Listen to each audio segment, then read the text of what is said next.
Thank you for your time coming to our office to assist us during this inquiry. I'm going to hand you over to Commissioner Tuli to administer the oath. Sanmonani, good morning. Good to see some of you again. I hope you are all well. Before we begin, maybe I'll give you a moment to settle down while we wait for the return of the fellow panelist. He's back. Okay. Welcome once again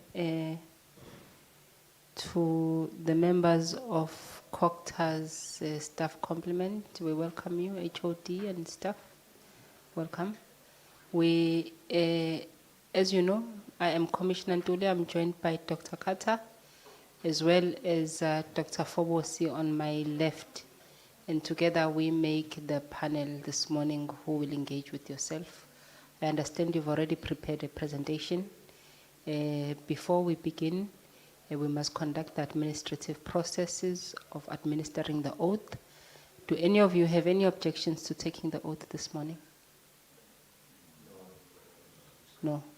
Then I will kindly ask you to stand. It called Municipal Basic Services and Development. Another thing? That's my position. Then the institution, I am from COCTA in the Eastern Cape province. Thank you. Morning, Commissioner, and my name is Monobis Somana. I also come from COCTA. I work as a director in the office of the acting HOD, so I'm representing the office of the HOD. I'm not the HOD, but I represent the office of the HOD. Thank you. Good morning, Commissioner. My name is Chicho Fuzile Majavu. I work for COCTA, director responsible for municipal infrastructure services in COCTA. Thank you.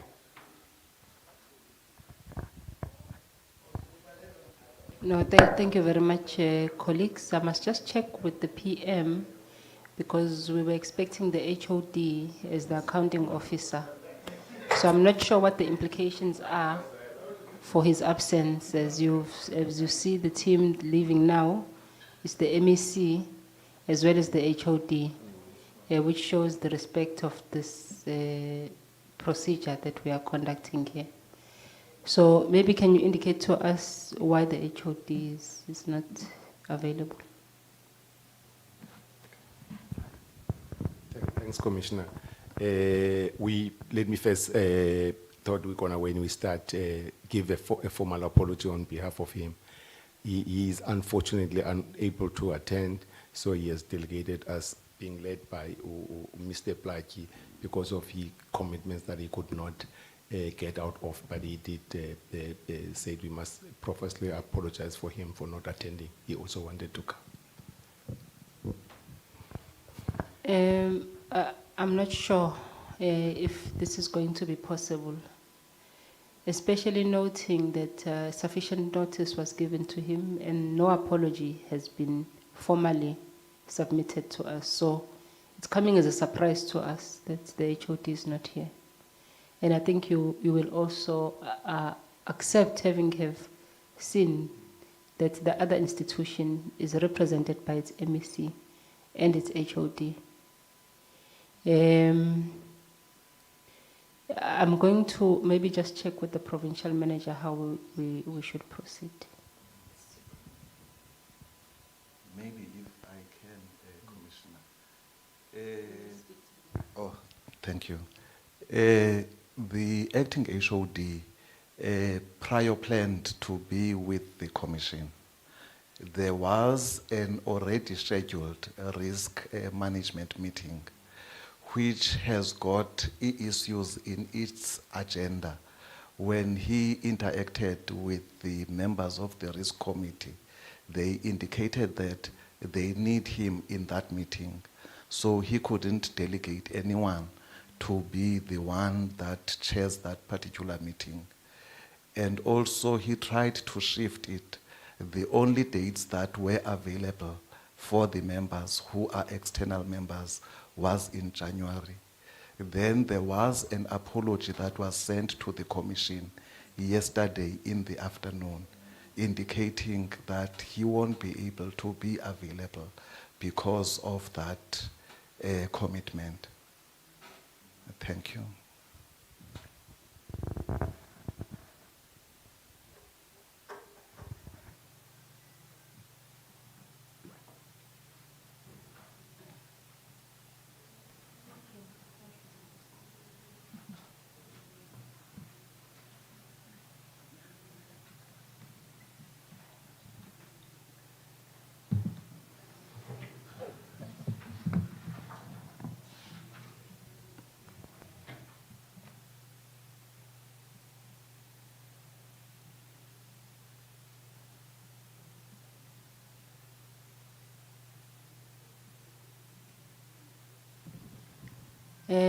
In the fairness of the time that you have taken out of your office, we will hear your presentation, but I will not swear you in.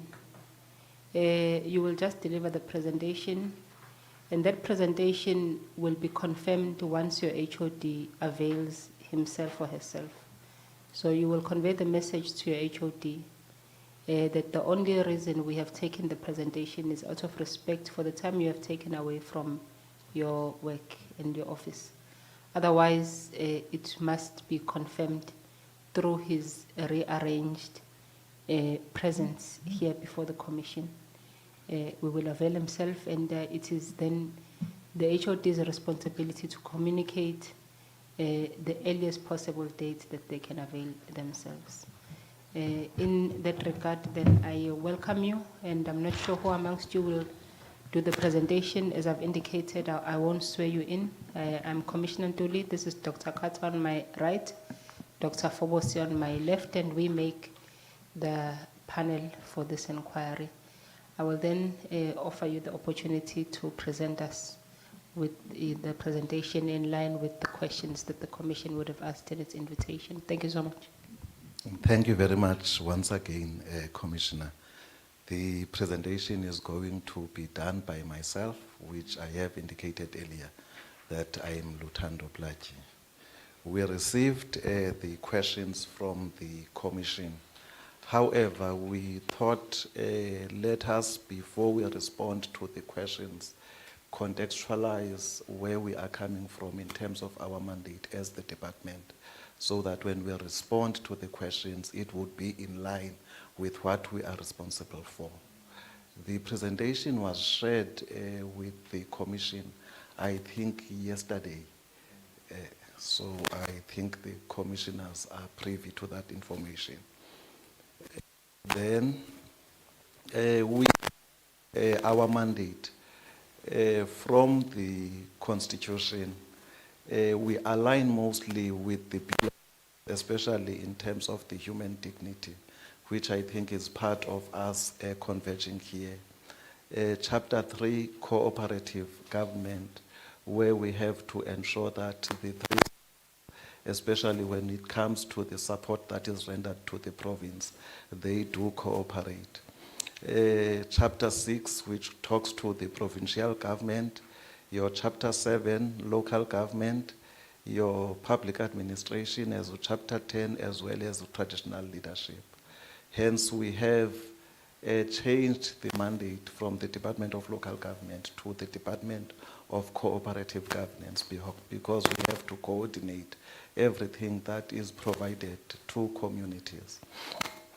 Then, as a way of background, just to contextualize things, we shall remember where we are coming from before 1994, that there are spatial disparities which we are trying to work to try and reverse. And mostly development was centered around its suburbs as well as the main cities. And since we are here in the Eastern Cape, you shall realize that we've got two previous Bantustan, your former Transkei as well as your former Siskai, which were rural in nature, that made those services not to be rendered in those spaces. We are then trying to reverse so that we can be able to kind of build economic backlogs. If you look there, those are the basic services that are rendered within municipalities, but not necessarily by municipalities alone, but by the whole of government. On availability of water, you can see that we are still a very, very huge work to be done, still at 70% coverage. Working with the Department of Water and Sanitation, we are assessing the municipalities on the quality of the water, which is your blue drop, your green drop on the sanitation, as well as the no drop, because some of the taps that we are having, at times they do not provide the service that is required. So we do monitor working with that particular department.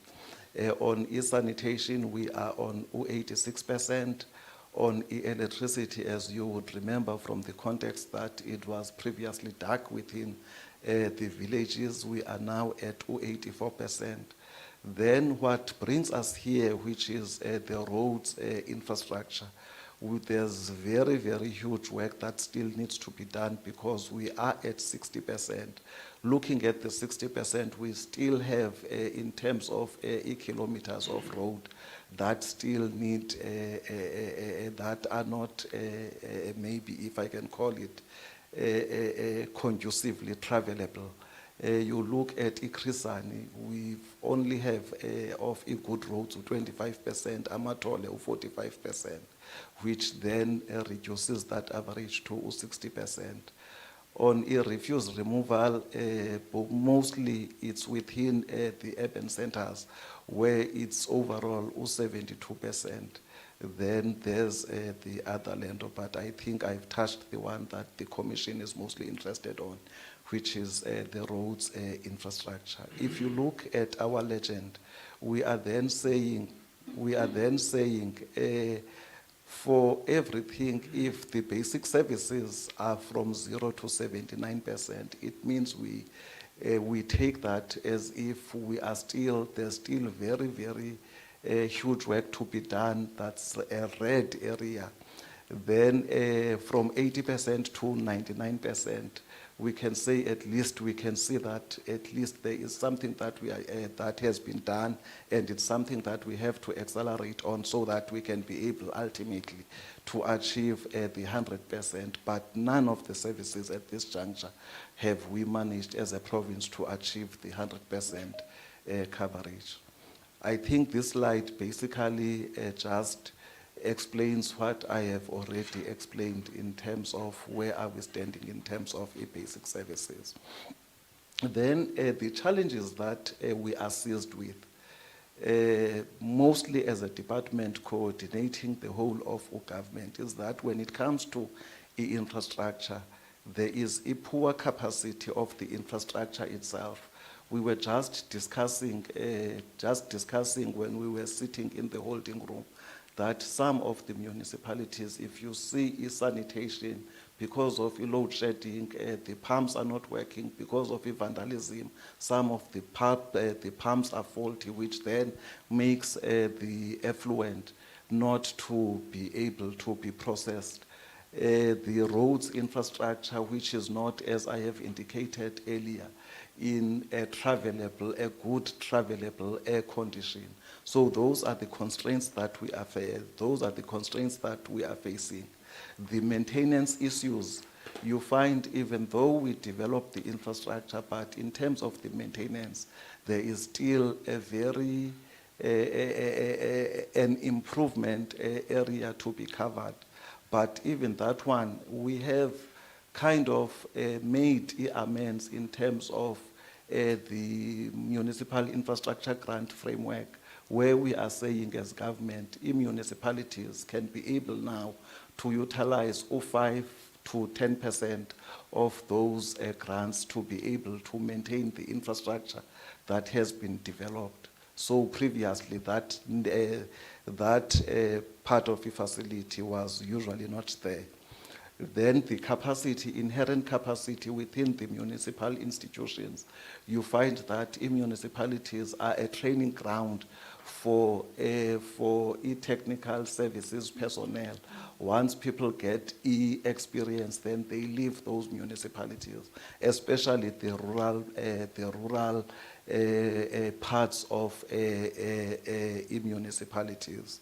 Then on e-governance, talking to issues of how do we manage infrastructure rollout, there's still some level of improvement which we have to ensure that we support the municipalities to do that.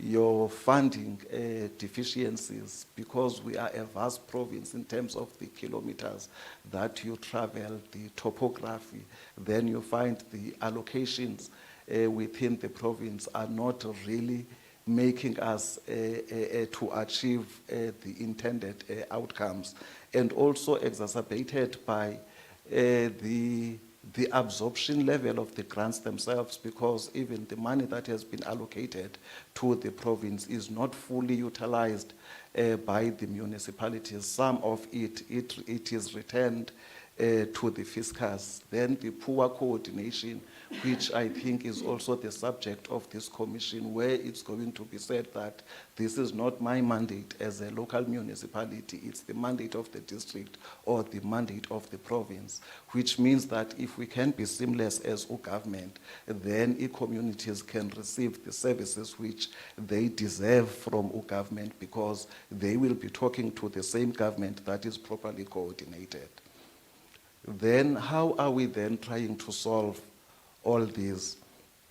There is a district development model, the DDM, that is usually, I think it's mentioned all over that government needs to ensure that we embrace the principles of DDM, and in concert we implement DDM. We are also making grant reforms, working with the National Treasury as well as the National Cocta.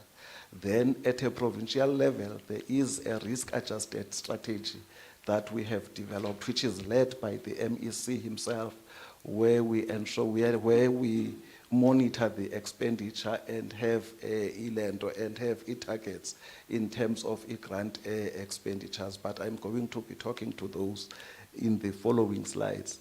When it comes to DDM, we all know that there is a regional plan which is at a district level, so that there is no start and stop in terms of the provision of these services, where a municipality is only looking inherently within its own space, but holistically we look at the regional space, which is the district space.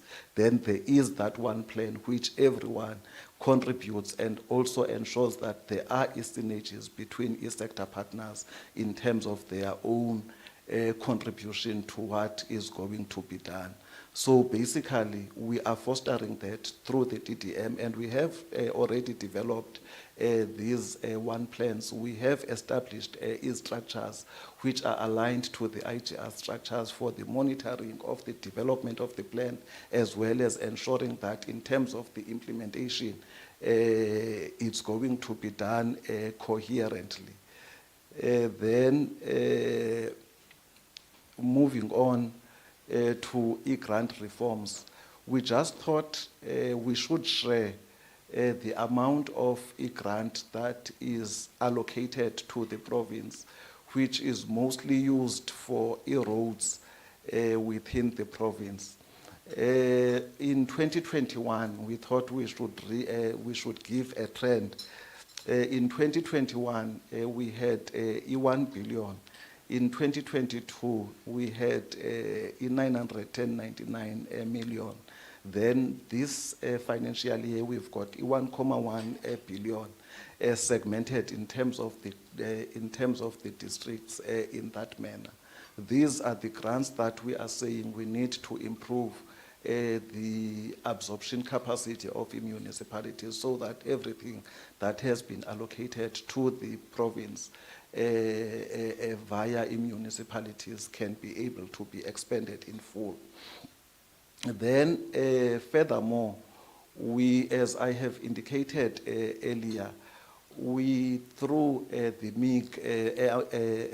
municipal infrastructure grant reforms, municipalities can be able now to utilize 5 to 10% of MIG for asset management, which is the maintenance work, so that we do not run down the infrastructure that we have managed to develop. Then also the conversion of the grants. Municipalities receive their grants through Schedule 5 of the Division of Revenue Act. Now what has been happening is that there has been a stopping and a reallocation of those grants when they have not been fully utilized.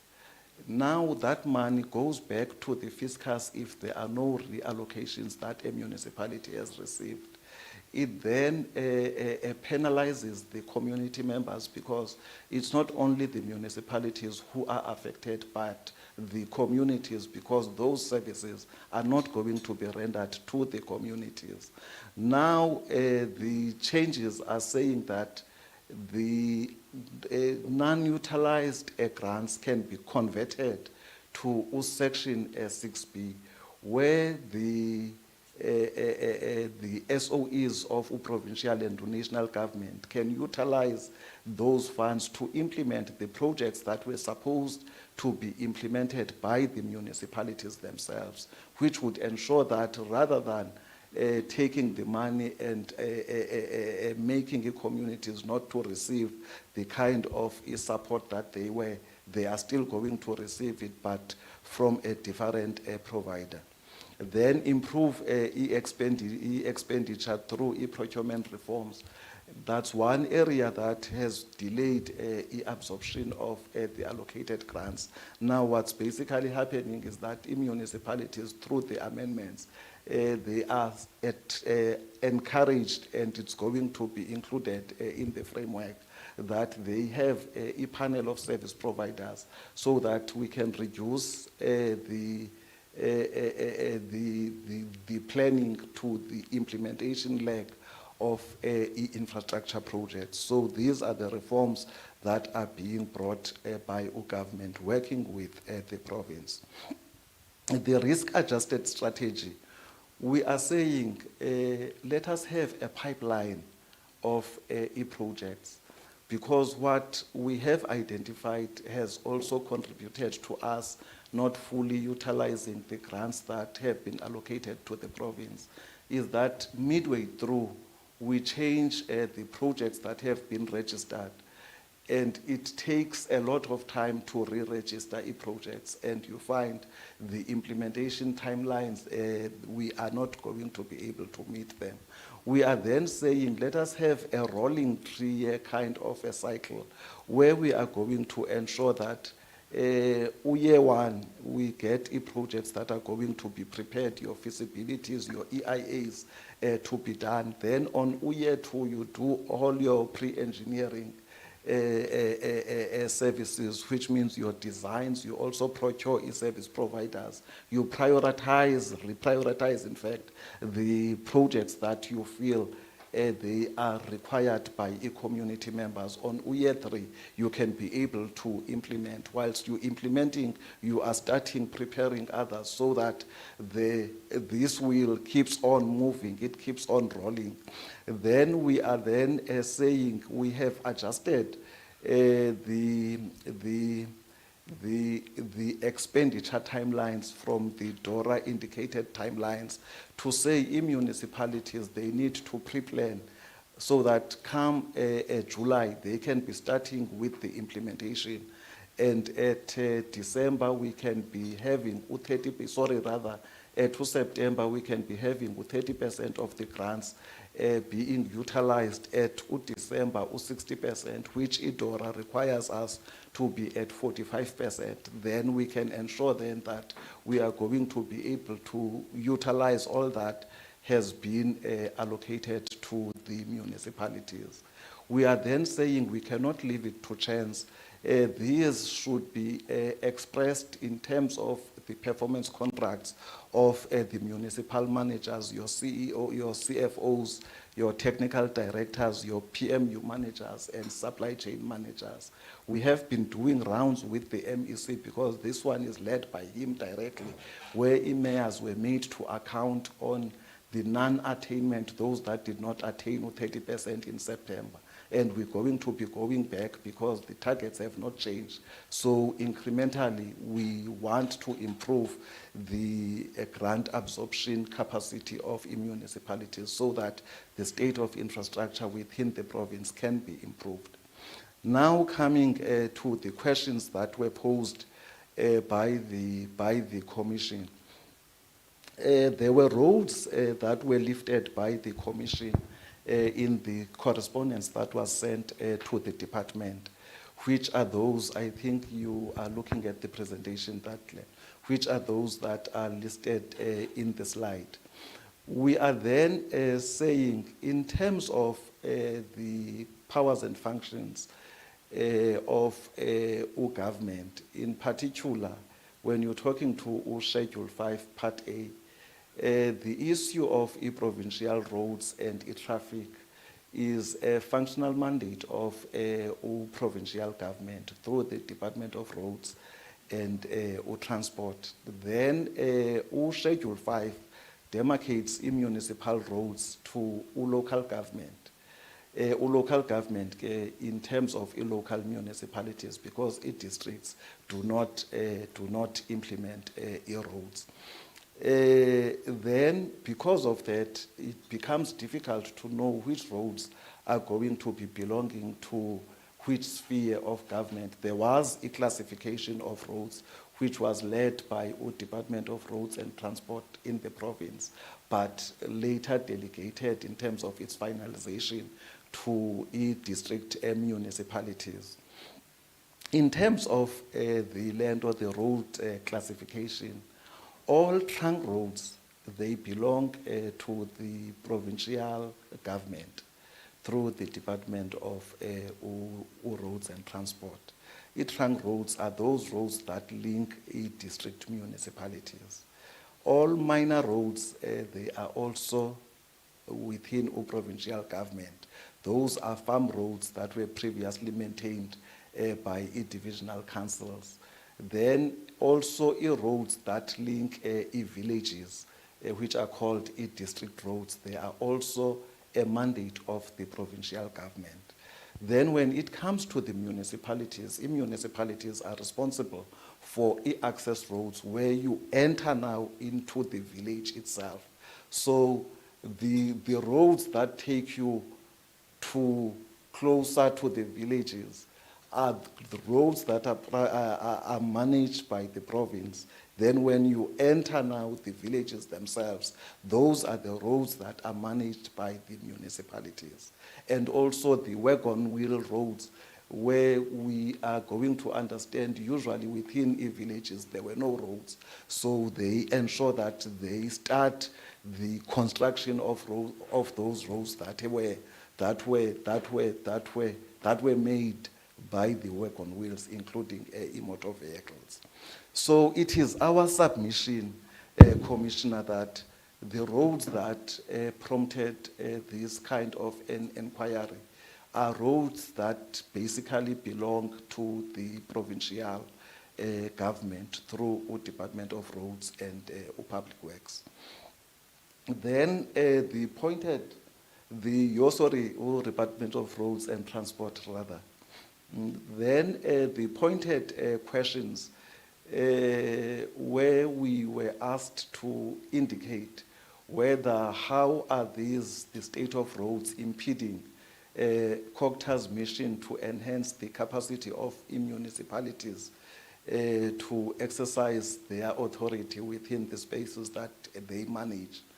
We are then saying, yes, it does impede. Firstly, in terms of your service delivery issues, it becomes difficult to bring services to those communities. It becomes expensive to bring those services to those communities.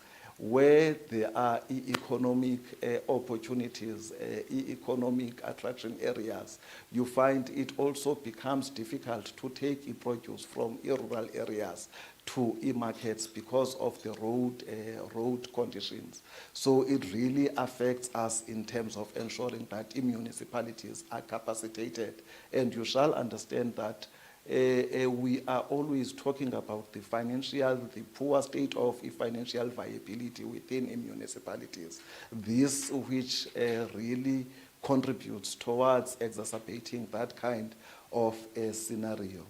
Then also in terms of investors going there, if there is no infrastructure, no investor wants to go to those areas. So it really makes those areas not to be attractive in terms of investments, rather than choosing a village, though it's going to attract lesser taxes for you as a business. You would choose either East London or PE, which then exacerbates the conditions that are experienced within these particular villages. Then the second one, the influences or impact of road infrastructure on Cocta's ability to reduce the severity of disasters. When disasters occur, we have, in fact, we start by disaster awareness, we start by disaster preparedness, where we have to prepare a community member.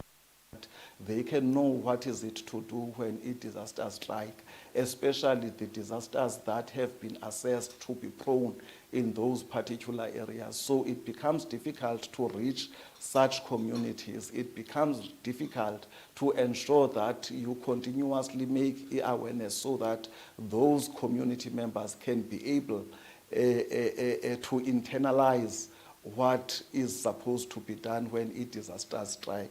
Then when they have, the disasters have stricken, it becomes difficult to respond, because some of the villages you cannot be able to access.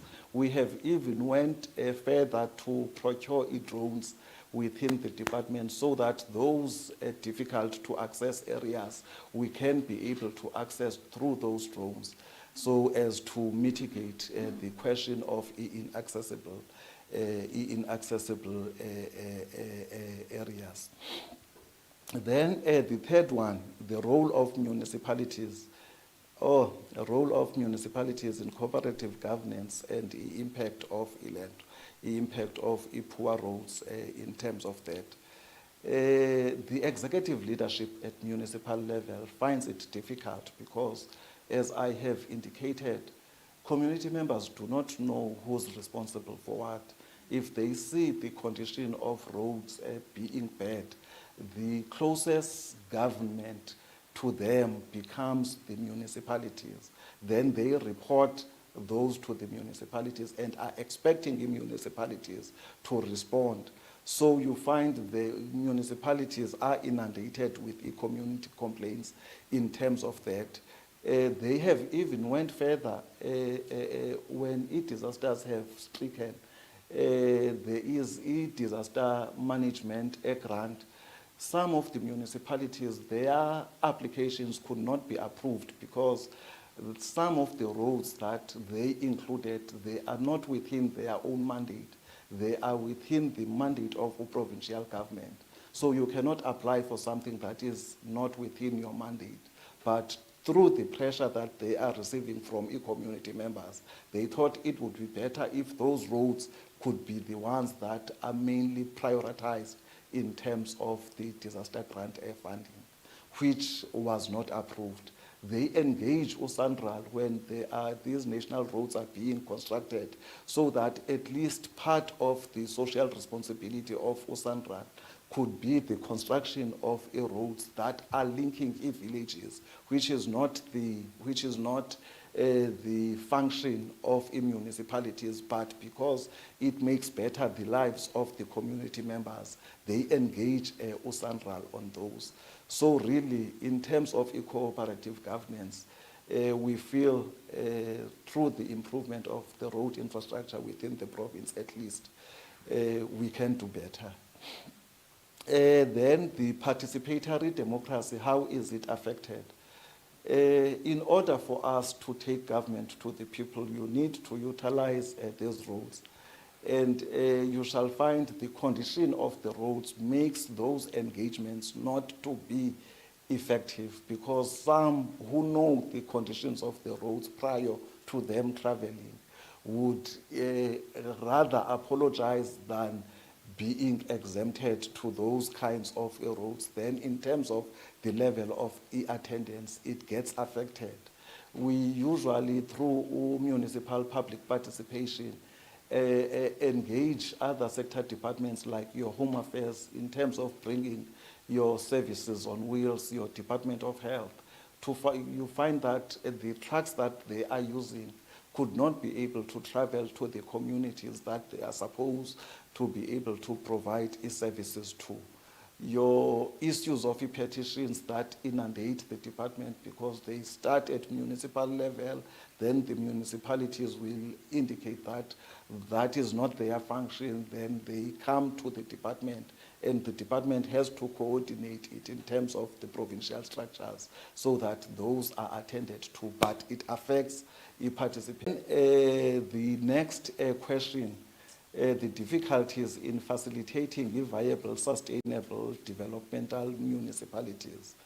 Part of our role, as I have indicated, is to ensure that we bring in support to municipalities. And as we bring in support, there are various allocations and support that is being brought, which requires the utilization of the roads themselves. Just to make mention, if there is a water treatment works that is going to be built and built in a village, it therefore means that the construction companies will have to go through the road infrastructure, and it becomes expensive, and at times you have to change site because a very conducive site that was going to give you a gravity to take another one because of the condition that leads you to the site that was identified. The Department of Human Settlements cannot be able to develop houses, because in terms of a township establishment, there ought to be access to that particular township. So where there are no roads, where the state of the roads is very poor, it therefore becomes difficult to ensure that those people, the community members within that area, also benefit in terms of housing development. Then the connection between inadequate road infrastructure and development of sustainable and integrated communities. We are basically saying there is a correlation between the quality of infrastructure as well as the development of community members. And it's going to tell you when you observe driving through the main roads that people have decided rather to come closer to the main roads because they want to be able to access their own residences easier. And what that does, it basically retards service delivery, because if you want to extend those roads, then you have to pay those community members to be removed from where they have constructed. So it basically affects us in terms of the infrastructure availability. It affects the development of those particular areas. Then your ability to provide integrated support services and enabling service environment to traditional. The traditional leaders are really struggling because they are also another extension of e-government service delivery machinery, and they have to travel to some of the villages that are under them. It affects them when an ambulance cannot be able to take some of the community members. So at a traditional leadership institution, yes, they are affected, But at us now, as UCOGTA providing e-services, because we are constitutionally obligated, we feel that's something that we need to do and it does not impede us in any way. Then, to what extent does COGTA legislative mandate influence its approach to addressing these challenges? As I have indicated earlier, that we are responsible for the management of the municipal infrastructure grant. So in terms of the projects that get generated by municipalities, we have established district appraisal committees where such projects are evaluated at that level. Their viability, their intended contribution to improving community lives. However, what we cannot do as COGTA is to prescribe which projects should municipalities prioritize. That one, it comes from them, it comes from their own councils. And also, we are then also in terms of the DDM, the one plans and the coordination and collaboration within the development of the plans as well as the implementation, saying as the department that is responsible for facilitating that implementation, we are to ensure that there are synergies first at a planning level, so that if a municipal road is going to be upgraded, if it's going to be maintained, at least even the provincial a road that is leading to that municipal road should be maintained, so that community members can be able to travel seamlessly. So those are the kinds of interventions that we are able and can be able to make as UCOGTA. Then what is it that we are proposing to address these challenges? We are then saying, in terms of the Provincial Spatial Development Framework, it requires us to proactively plan. And we are then saying, by ensuring that we proactively plan and coordinate other sectors in terms of prioritizing the areas that are indicated within the plan, we can be able at least to minimize the condition of infrastructure in the areas that are going to give us the most benefits as a province. Because there are areas which have got economic potential, which when we prioritize them, there's going to be a trickle-down effect, a diffusion of benefits from that area to the areas who are in close proximity to the area that is being developed. Then we are then saying we shall continue to engage in municipalities on the prioritization of ill roads, but we can only engage to prioritize those that belong to them, those which are within their own mandate. Then also we are pushing for municipalities to prioritize the procurement of yellow fleet, because it becomes expensive to upgrade and maintain a gravel road utilizing private contractors, because that process is very expensive. On an average, it costs a kilometer a gravel road 700,000. So if we can have inherently the fleet within municipalities, then municipalities can be able to do it on their own. However, municipalities are not permitted to utilize a conditional grant to procure a yellow fleet. They have to utilize their own equitable share, which then becomes difficult. As you understand, some of them, they utilize the same to pay for salaries, and they are even constrained even in terms of paying for those salaries. So it becomes a kind of a bottom kind of a priority to procure that yellow fleet.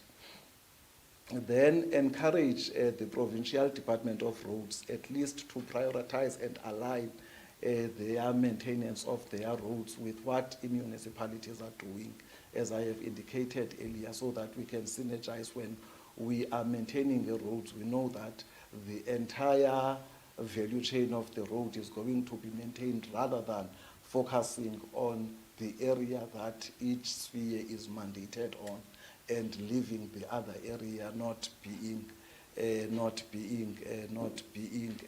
maintained. Then also planning alignment, which also talks to what I have already in terms of my explanation.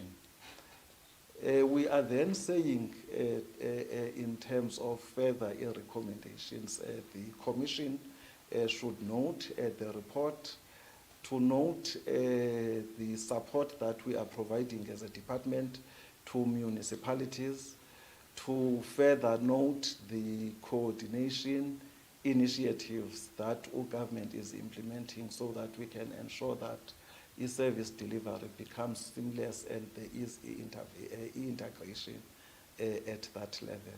Thank you very, very much, Commissioner. No, thank you very much, Mr. Plaki. As I indicated earlier, I think we will limit our engagement and reserve it for engagement with the HOD. But I must emphasize that this presentation is very, very helpful on its own. But I think in the interest of the work that we are conducting here, it will be important for us to then engage the HOD on these issues. I will just offer Dr. Phobos and Dr. Carter clarity-seeking questions only on the presentation, and thereafter we will end our engagements. Dr. Phobos? Right, thank you, Commissioner. Thank you, Mr. Plaki and your colleagues for the presentation. Just a point of clarity on some of the points that you have indicated in your presentation. You have indicated that there are difficulties to link the rural products to markets. So then, what is your recommendation to change that? What do you recommend in order to change that? And also, you have indicated that it becomes difficult to reach certain areas for disaster awareness and response when disasters occur. Then what does COCTA do in such instance in order to solve that problem? And also, what do municipalities do when they have complaints from communities? When there are complaints on the state of roads from communities, what does the municipalities do? Do they just keep the complaints in their carpets and just continue with their lives? What happens? Has anything been done in order to, address such issues? If you can also just brief the Commission on the work of government in managing the impact of floods, especially in your deep rural areas when floods occur and people are affected because of the poor state of roads, poor state of infrastructure in actual fact, which affects our people and having their homes destroyed. I think that's all. Thanks. Thank you. Over to you, Commissioner. Thank you. Dr. Carter, any? Just very quick, three things. Your percentage in your presentation said 60% of roads. I would like to know what, it says EC Provincial average, 60%. I want to know 60% what? Because the data that we have before us and what other documents are also reflecting is that there's only 9%, or 9 to 10% surface roads in the country, in the province. So I want to know, what does the 60% say? Because there's a little bit of a discrepancy for me. Perhaps I'm just not understanding. And then you've indicated the amounts of the MIG that were allocated to the municipalities, but we are very much aware of underspending. So thank you for the amounts that you've indicated, but I also want to know how much of that was underspent. So, because I do have the data before me in terms of the presentation that you did in 2022, and that kind of amounts to millions and millions and millions and millions from municipalities having underspent on the MIG. And I just want you to confirm that although that money was available, it wasn't spent. Okay, and the last one is just that, do you agree that cooperation, because we're looking at responsibilities for all three tiers of government here, that is key for this project to be successful? And would you then agree that as the nodal point of cooperative governments, that you have a massive role to play here? Thank you so much.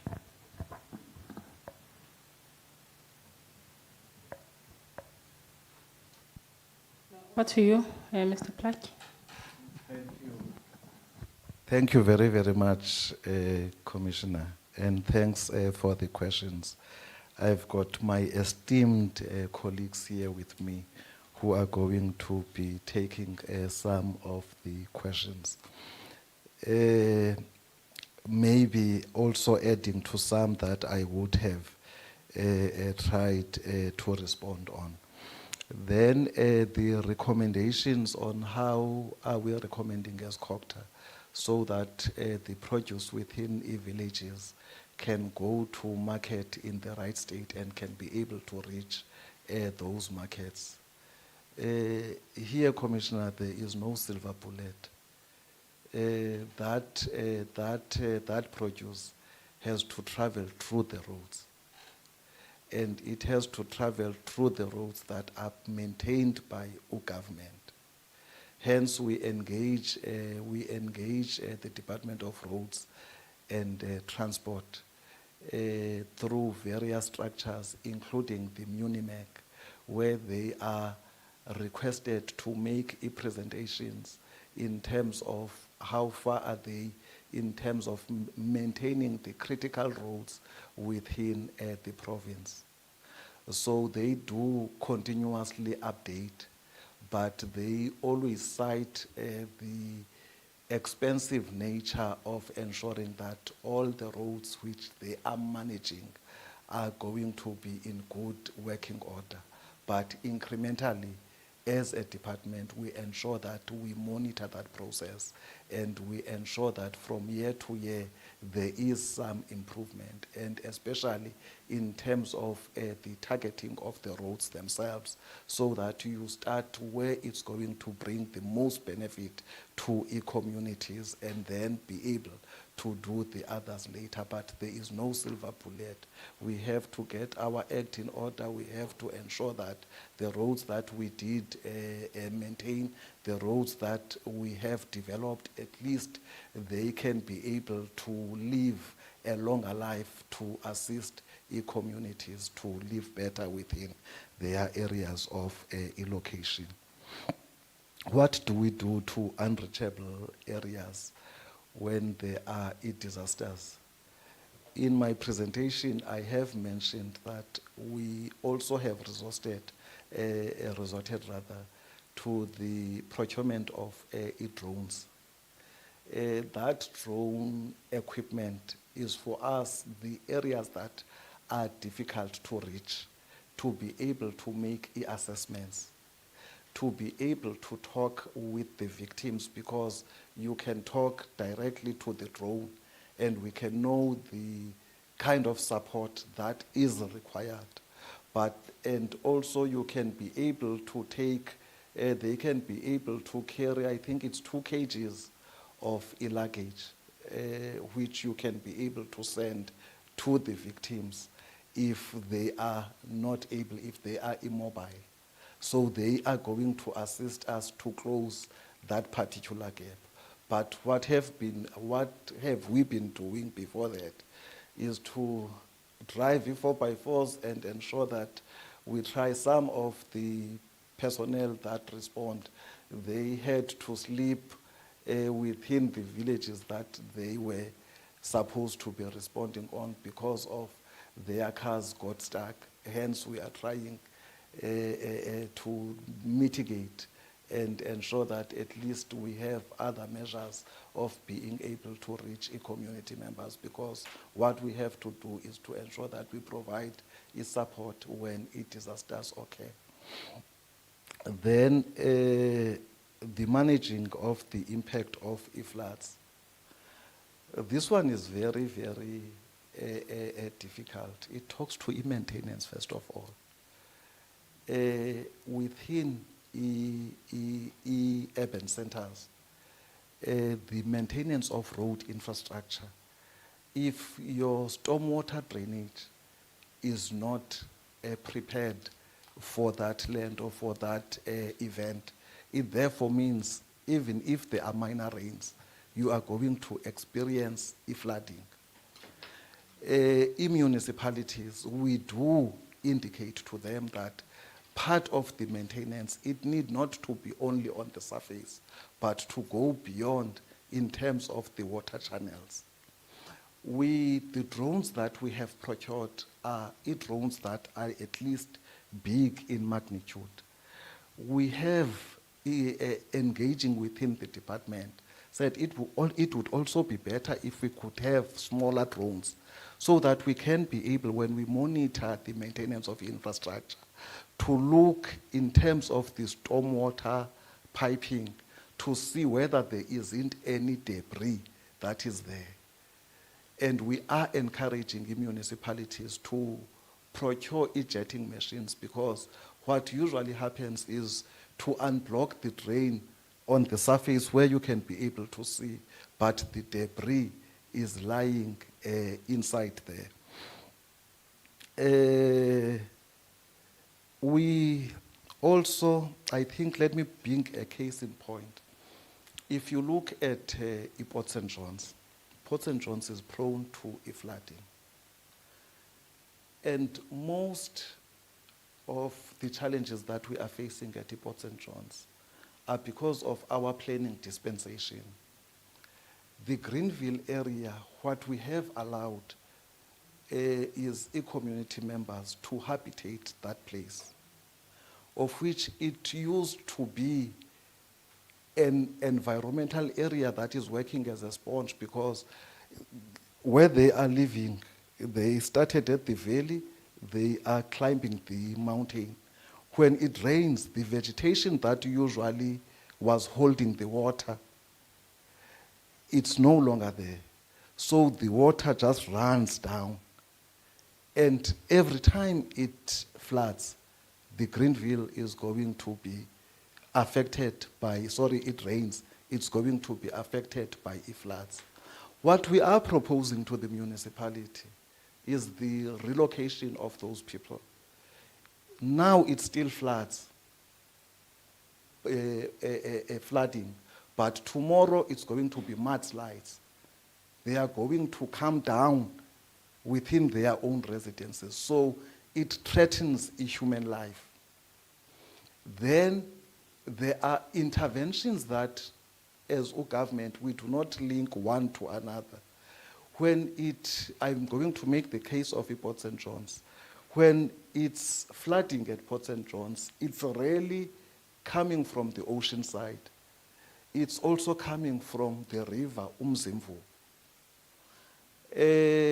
Umzimvubu, we have been talking as government about the construction of the Umzimvubu Dam, where that catchment is going to slow down the quantity of the water that goes to that particular area. So ours is to ensure that these are integrated so that they incorporate these risks, so that we can be able, firstly, to ensure that we prevent such risks, and secondly, to be prepared for any eventuality so that we can better respond. So these are the kinds of interventions which, as a department, we are trying to make so as to avert the issue of risk, and more especially the flooding that you have spoken to. The percentages, 60% of gravel, Mr. Machavu is going to augment me on this one. But when we are talking about 60%, mostly, unfortunately for us, we are a rural province. We are not only talking about the paved roads, we are also talking about the gravel roads, but which gravel roads are travelable. So there is an assessment, I think Mr. Machav is going to talk to it, of how gravel roads are assessed. Because if we can only talk about paved roads, it therefore means that graph is going to come, yeah, it comes down really, in a very huge way. And even for municipalities to go the route of Amahlati has indicated that they have taken a decision to prioritize paved roads even to the villages. But it's very expensive and it's going to take long. But when it is done, it's going to be sustainable. Ones that are maintaining gravel roads, when it rains tomorrow, they go back to yesterday's state. So that is the kind of difficult questions and difficult pragmatic implementation that we have to do if we are to get out of this quagmire. How much was underspent? Mr. Machav is going to talk to it. I agree that cooperation is very, very much key. I agree that as we are implementing various powers and functions, one of your responsibility is an input to another's to another's power. So we really have to cooperate. And what we are doing as a province, I've indicated the issue of the MuniMac, where the whole of government is brought in a single room so that we can be able to discuss these cooperation issues. We are very much involved in terms of the development of the one plans. We have now established work streams that are looking granular in terms of the sectors. What are they doing now to implement the plan? The plans have been developed, they are completed, but now we have to implement. And those plans, they are not only talking to government, they are also including the private sector, because we are saying whatever we do, it should give us social and economic development outcomes. How can it give you economic development outcomes if you do not know what the private sector requires? So even their own investments where they are going to be located are included there, so that we can ensure that we provide the conducive environment to ensure that they can be able to operate successfully and sustainably. Thank you very, very much, Commissioner. I shall give to my colleagues. Okay, thanks. I'll just take the one on what do we do, what do municipalities do with complaints from communities, from you, Commissioner. On this one, obviously, with that, these complaints have also come to your attention that people are battling to have good roads in their area. Is things that really come true to all government departments. But what I can say in response to that is that the legislation compels municipalities to have some community-based planning, where most of these where the lack of services in their areas, including roads, it comes through their process of planning, which is integrated development planning. So most of them do really come to the attention of the municipalities. Most of them, they know about the state of the roads in the municipality, but the only thing that limits them is the resources to implement. Obviously, some other instances, it's just being inefficient. But also, I want to also say that even national government, through municipal infrastructure grants, they've come through as part of the intervention also to provide funding to resolve some of these areas, especially around roads, because most of them, the funding that comes from MIG, if Mr. Machav is correct, is directed at roads for municipalities to be able to perform that function. Thank you. Thank you, commissioners. Mr. Plage has covered me very well on the issue of the 60%. I think what we are comparing here in terms of the roads needs assessment, which is done through the Rural Roads Asset Management System, which is spearheaded or program managed by Department of Transport in support of the district municipalities. That comparison is simply between the rigid pavements and also the virgin roads, you know, the two-track roads, through that assessment, where we are saying there is a virgin road that has not been formalized. There's never been a formal form of a structure of a road against a distant road where communities drive from former roads to down to the villages. And through that assessment, we then say we still need to construct a former road. So that 60% comes in there, not whether it is surfaced or not surfaced. So that's where we define the 60% to say that the coverage in terms of the formalized roads, whether they are gravel or rigid pavements or tarred roads, we still have around 40% that are virgin roads that are not attended to, that we still need to pay attention, whether we provide gravel surface or we provide tarred surface.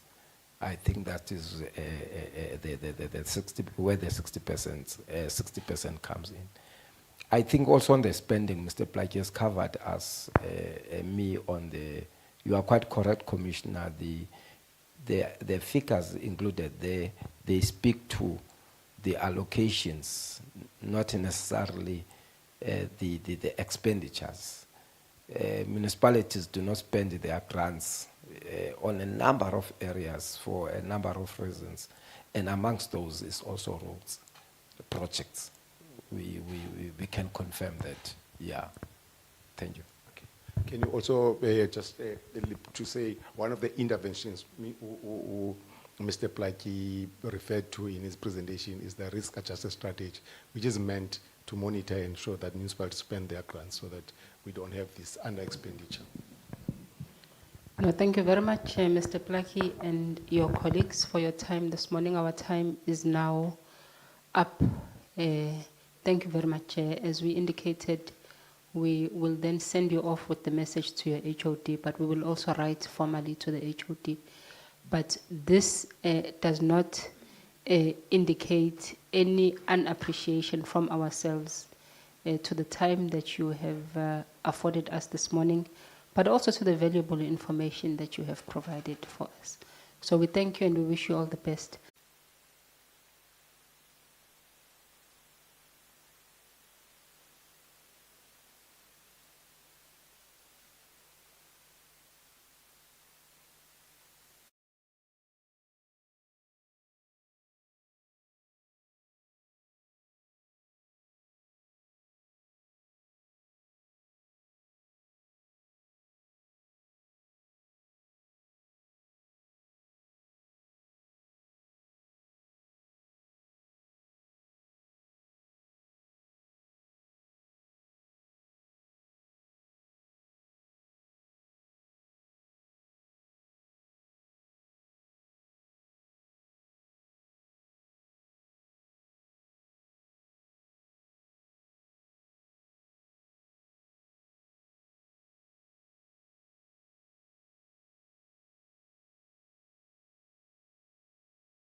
province.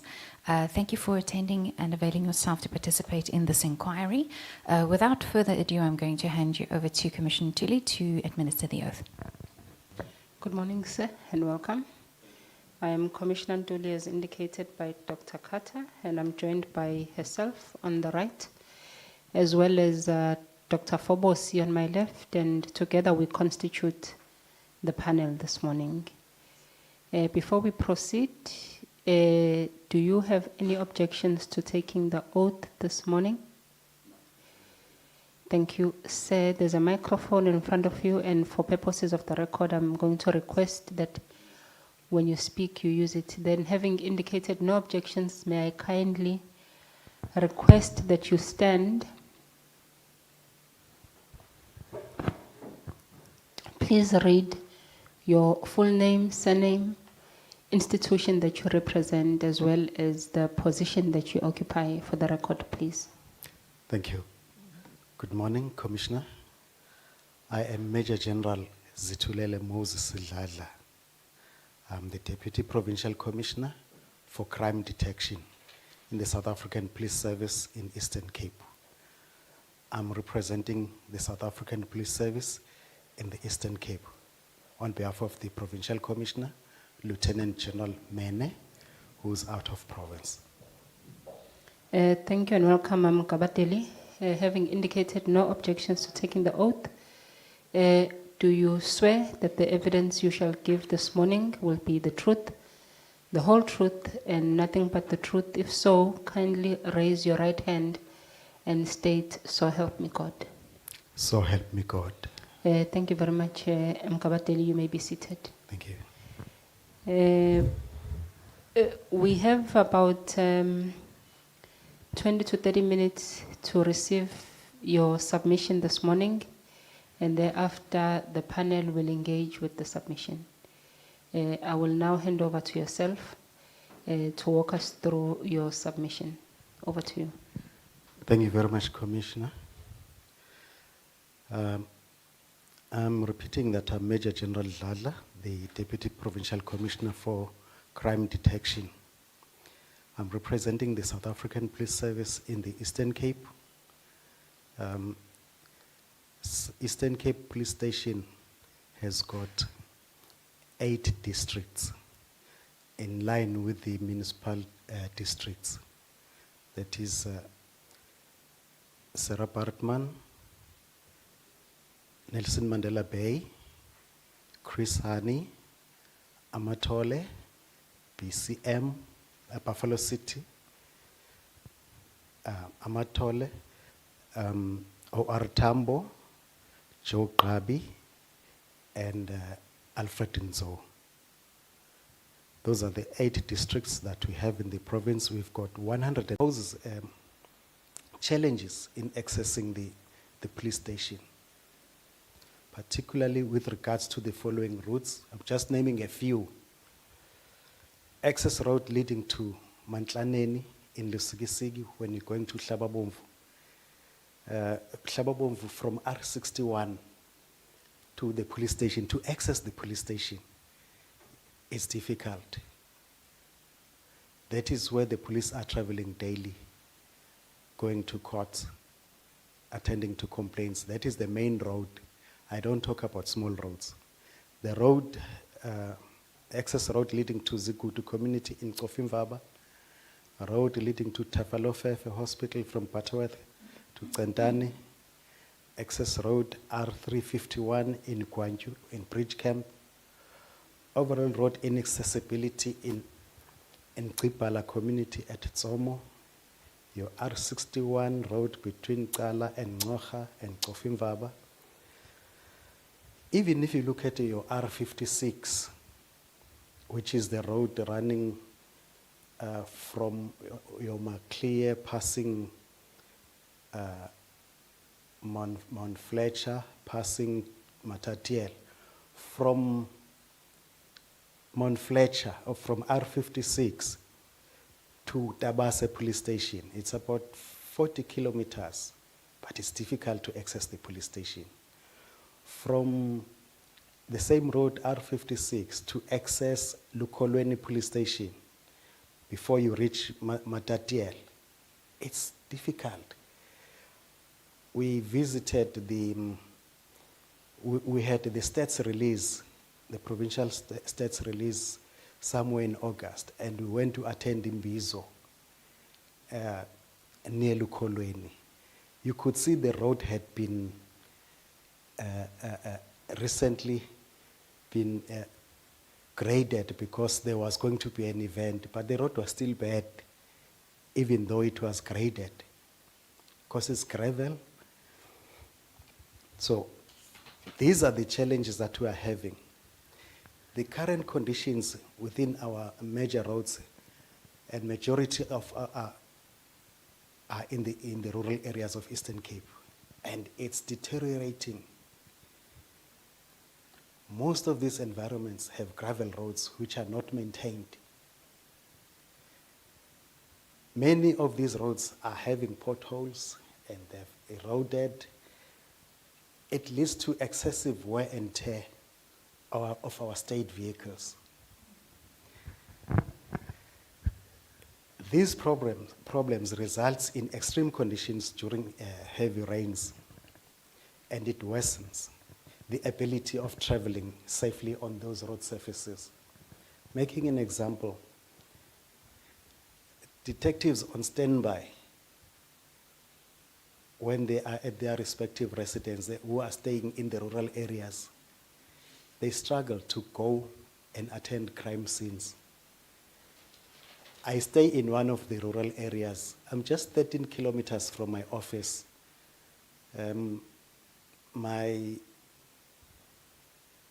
The gravel part of the road, it's 1.6 kilometer, 1,600 meters. But the first 800, which is in the village, there's even a main road in the village. You can't access, you have to leave the vehicle if it's raining. So it's the same with the detectives. Now you have a vehicle that cannot go and work because of the road infrastructure. He cannot move. He has to leave it and ask other people and walk to be attended. These are the challenges that we have. The attendance of complaints is also an issue. We cannot keep up with our reaction time. In the police, we categorize the complaints into 3 categories. The alpha complaints. Alpha complaints are the serious crime incidents that are in progress. So one has to react quickly, but it's difficult to react quickly because of the road infrastructure. I always commend our colleagues that are attending to complaints, that are reacting to a vehicle that is robbed or hijacked, because there are roads where when I'm driving at 60, but the vehicle wants to leave the road. I'm driving a bakkie, not a Mercedes-Benz. I'm driving a bakkie, but my bakkie would want to leave the road. And I would say, how much more he must go? We must attend these complaints, but because of these roads, it's difficult. We have to save lives. We have to prevent injuries. We have to arrest perpetrators. We have to seize illegal goods.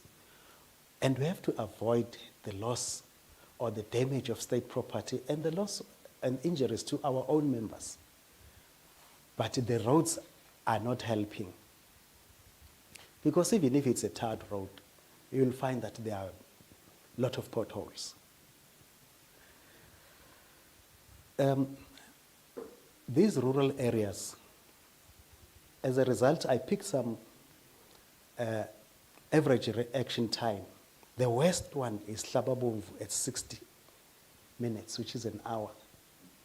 We just pick a few. But if you look at it, if you have a complete, these are small stations, captain stations. Captain stations don't have a lot of personnel. They will have one vehicle to attend complaints. Now, because of the poor road infrastructure, it takes long to arrive. If there are 2 complaints, it becomes a bit of a problem. Fortunately, I travel this province. I go and I visit stations after hours and address the members. I know what is happening. You will have it's just in BC. No, it's in Namatole, the Middle Drift. Middle Drift has got 58 villages up to the mountains where there's no signal. It's difficult if they get 2 complaints, because it takes long to reach 1 complaint. It takes an hour or even more. It's even worse when it's raining, because you have to leave the vehicle and walk.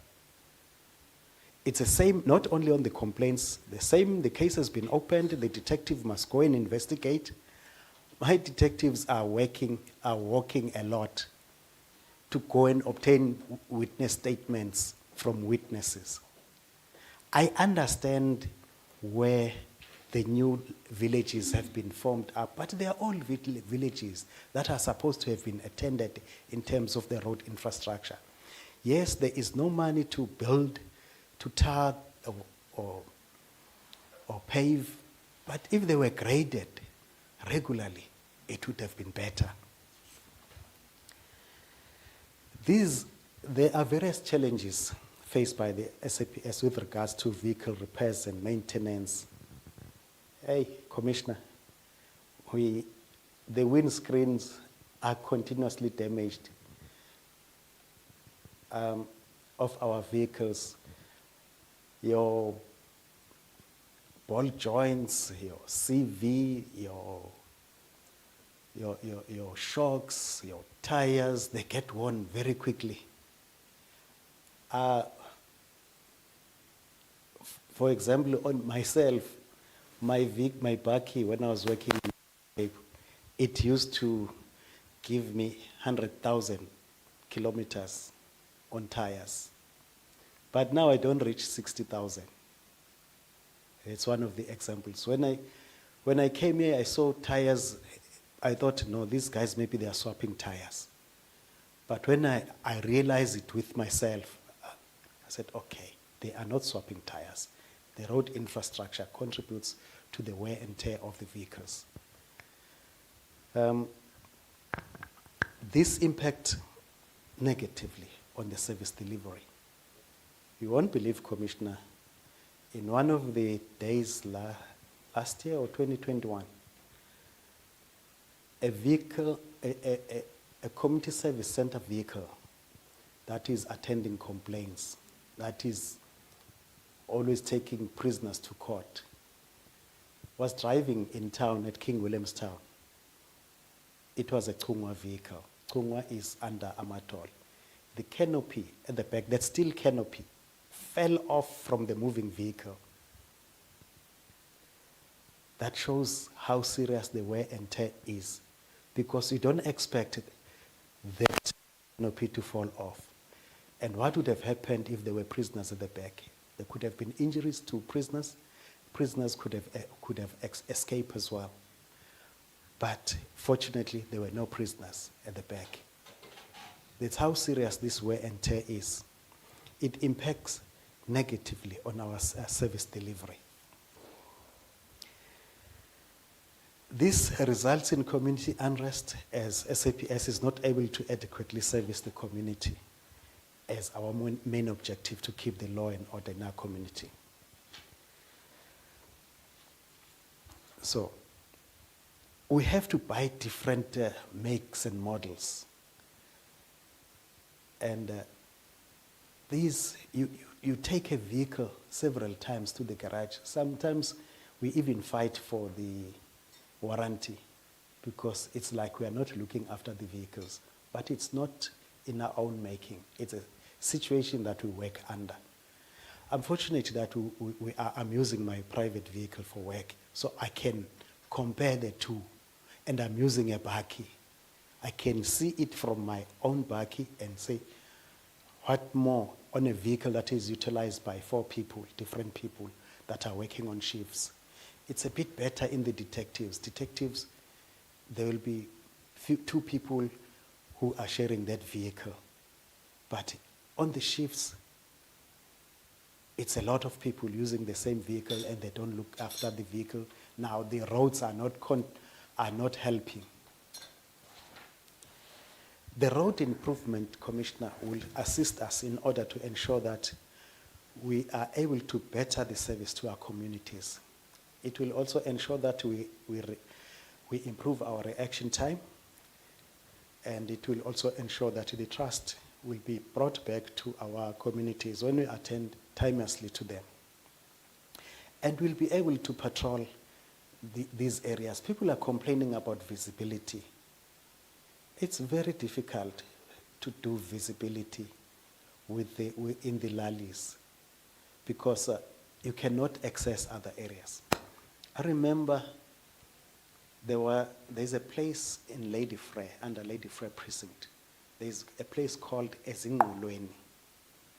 There were a lot of people killed there. It was a sort of a serial killer. We deployed the public order policing.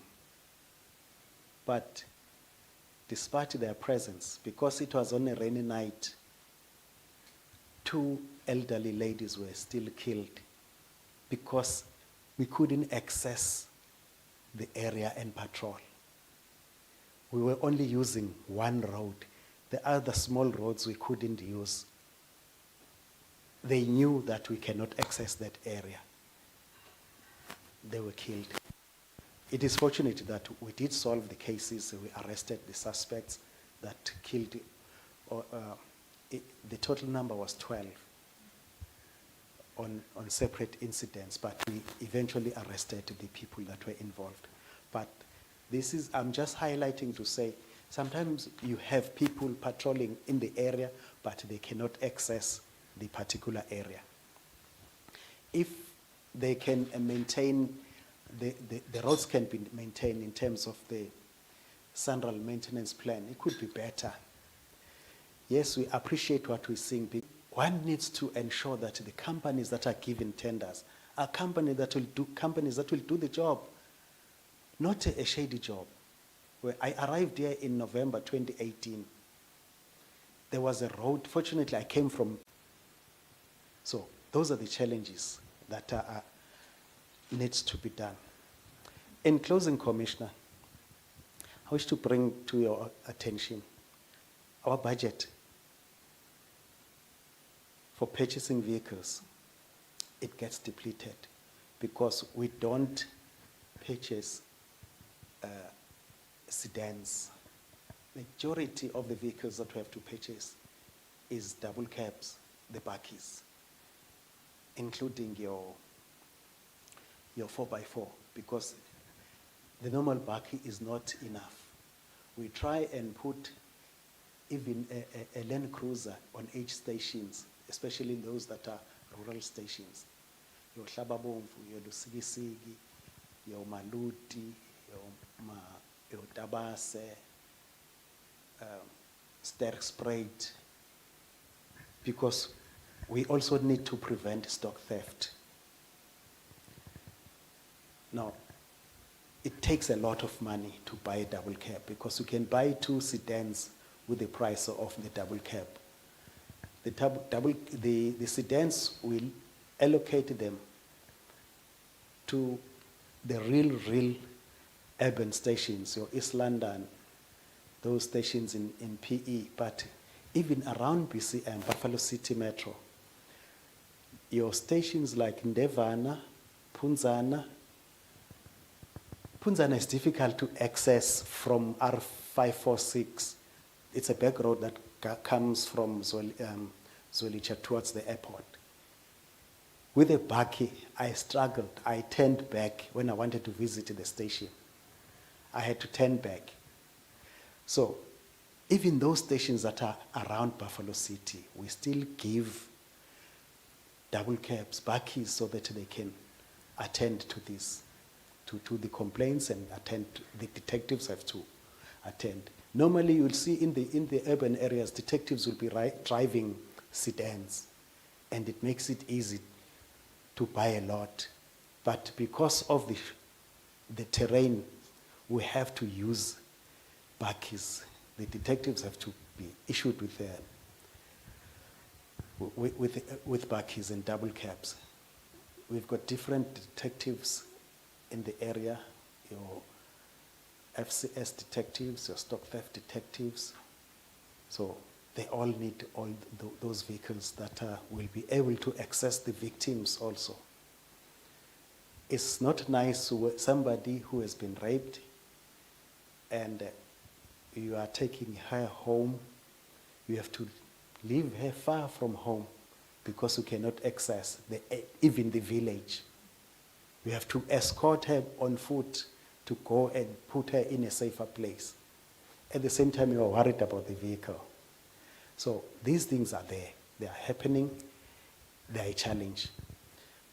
My detectives, if he got one statement per day, he has worked, those who are working in the rural areas. Making an example at Qentane, if you enter Qentane from Butterworth to Qentane, I even recorded a video of how bad the tar road is. If you are about to enter Qentane, there's a road that takes you to the left. It drives up until the sea. Now, the detective will go to that witness, and they say, no, the witness is there across the river. Now we have to go back to town and go again to that side. So those are the challenges. We do one docket per day, you have worked, but we have a pressure from the community. These bad roads makes it more easy for the criminals because the children have to go to school. But because there's no road, there's no bridge, they'll take a longer road and they are not safe. Parents will accompany them for a few days or few weeks when they've started school and they get tired and they leave them. The bad roads are not only bad after the crime has been happened. It's also not good. Good road will ensure a good crime prevention. Our maintenance of vehicles, even the safety of our members, because the two members that are working on that vehicle, if they go and have to walk with the suspect, they've arrested the suspect, and have to walk with the suspect for 5 kilometers to reach the vehicle where they parked it, it's dangerous. Because our people, our communities, sometimes when they like you, they just don't accept that you can be arrested. So these are the challenges. I spoke about the accesses to the police stations. There are a lot of police stations which are difficult to access. Even the Zelle police station, which is, Zelle is about 8 kilometers from King Williamstown. But from R546 to the station, it's just 500 meters. The municipality could have done something there. The road is a gravel. Once it rains, it gets washed. And it's difficult to access the station with a vehicle, just 500 meters. These are the challenges. You have your main road, the R546 is running from Stutterheim to King Williamstown. Now and then there are potholes. They don't even cut the bushes on the side of the road. As a result, there are always accidents, people colliding with each other because he was trying to avoid the bushes on the side of the road and there's another vehicle coming. They collide. There are potholes as well. There are roads that needs attention and there are links between towns. Is that R546 from Stutterheim to King Williamstown? The buses, your Intercape are using that road, but it's not maintained. The R546 runs up to East London next to the airport. It's even worse from King Williamstown to the airport. The potholes are very bad, as well as the bushes on the side of the road. the R61, no, R63, running from King Williamstown. It is a shortcut to Qumga. Instead of driving with N2, the N2 runs from King Williamstown past East London here up to Kai Bridge. But there is a road that runs from King Williamstown past Bishop. It's R63. It crosses N6 and crosses up to Qumga. It's also not maintained in terms of, it's a small road, but busy. You find buses on that road, or intercape buses. So those are not only, it's not only the crimes that are committed by criminals, there are also crimes of negligence on vehicles. When there are accidents, there will be culpable homicides, there will be injuries. Those are dockets. It's work, unnecessary work that has been created for us. Had the roads been maintained, it would have been better. Even we have the mobile community service centers. It's the bakkie, the truck gets built in everything that is like a mobile community service center. But because of the roads, sometimes they can't access the communities because we're taking it to the communities where they cannot come to the police station. So we have that facility in other police stations. But it cannot access when it rained. And because of the road infrastructure, the inside, the contents, it gets damaged when it bumps on the roads. In town, it's bad. The municipality says it's a national road, and the national people are saying it's a municipal. But it's in town. Even if it's a national road, just do something about that road. I don't know if Commissioner has been to Lusigisi. That road is bad. So those are the challenges that we face when it comes to the roads, with our budget being affected. And our budget is limited. As we all know, there are cost containments. So it makes it more difficult for us. Thank you very much, Commissioner. Thank you very much, Mkabateli.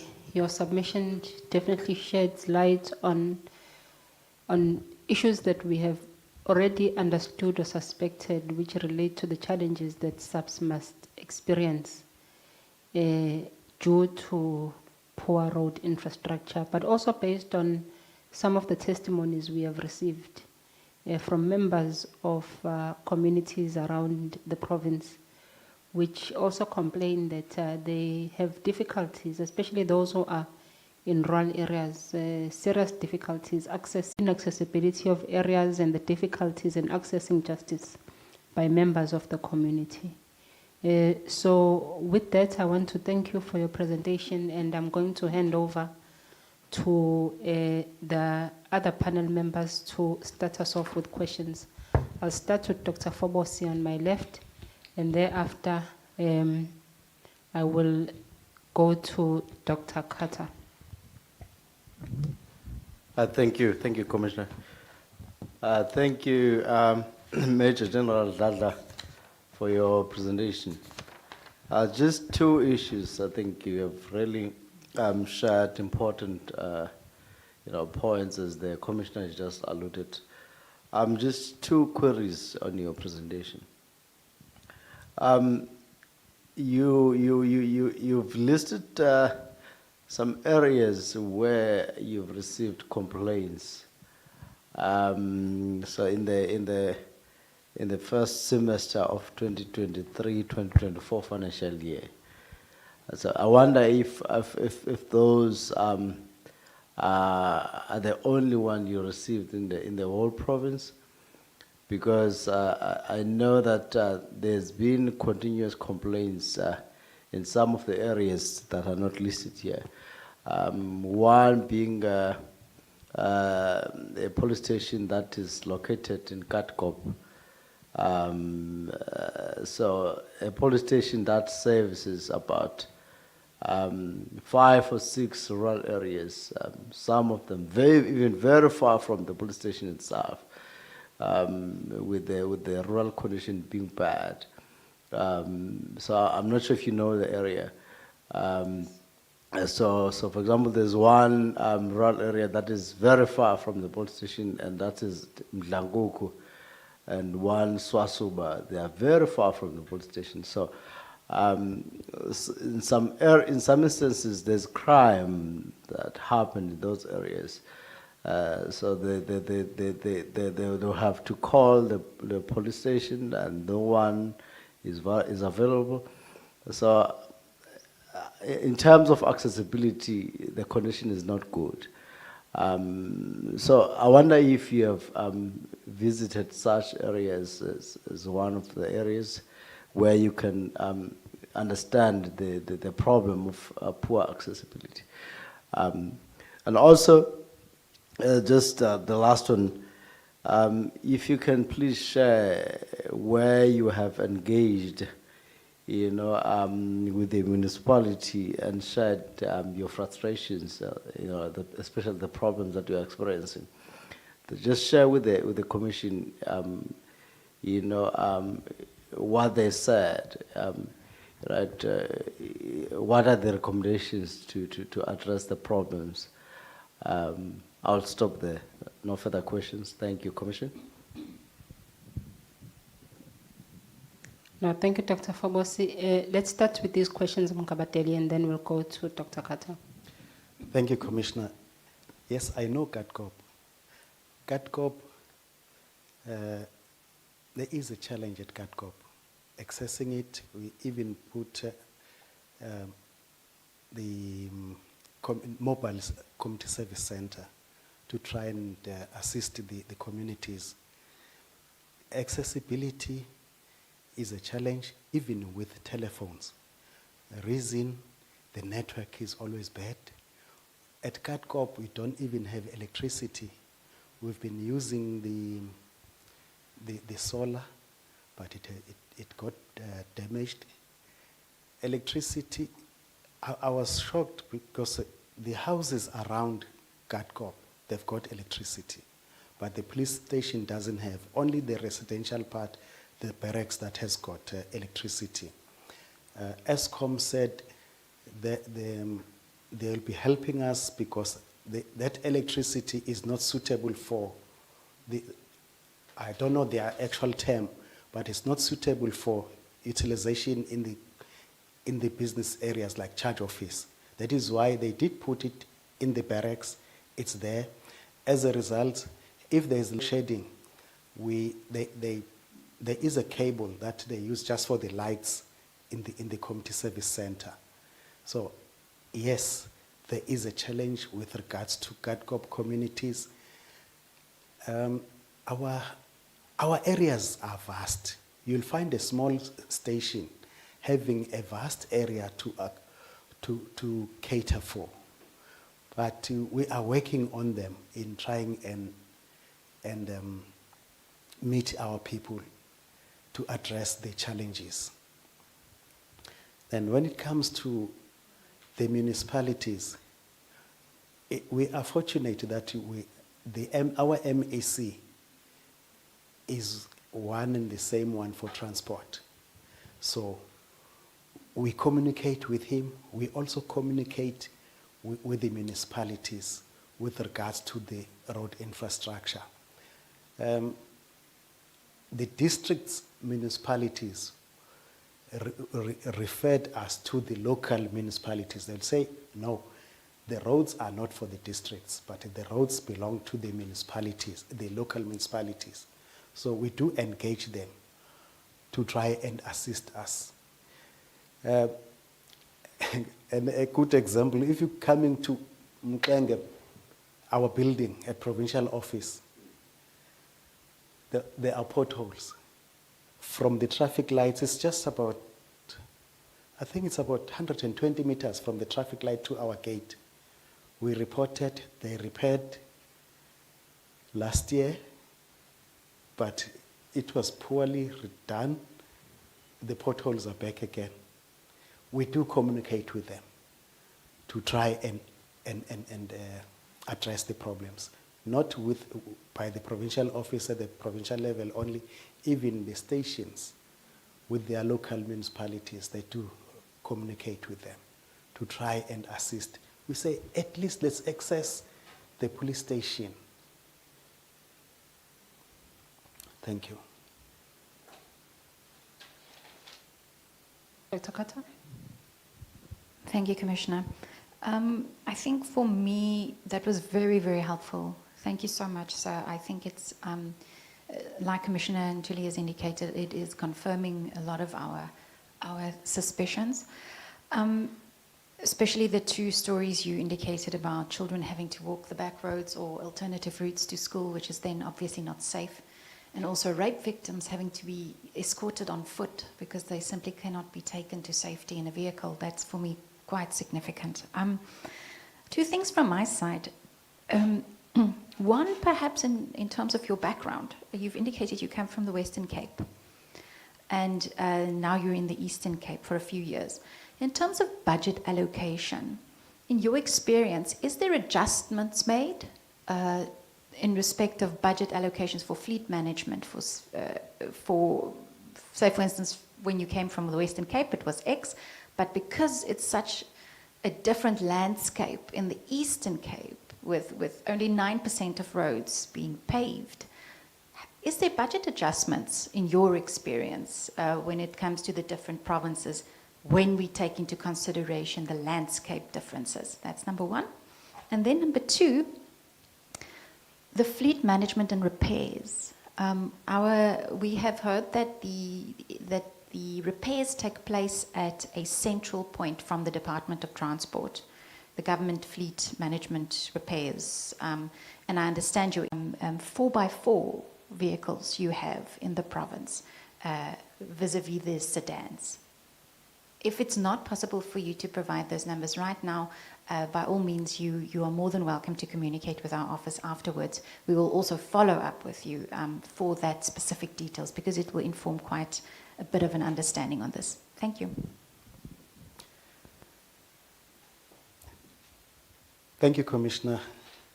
The budget, yes, the national office allocate budgets according to our different provinces. We are not only a difficult province in terms of the roads, also in crime, we also taken care of by the national head office because there are 4 heavyweight provinces in the country: Gauteng, KZN, Eastern Cape, and Western Cape. So when a budget is allocated, they consider all those things, that our province is a rural province and it needs to address the road infrastructure in terms of the vehicles. And then the repairs, we've got police garages. We do not use the other garages. The garages have been a national component. They haven't been in the province. They were recently decentralized to the provinces. I think beginning of the year, calendar year. Yeah. And so in the province, we have 2 garages.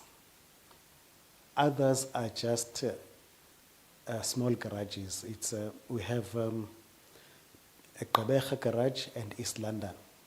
The provincial commissioner has applied that we have Mthatha as a garage as well, because currently, yes, it is a garage, but it functions like a satellite.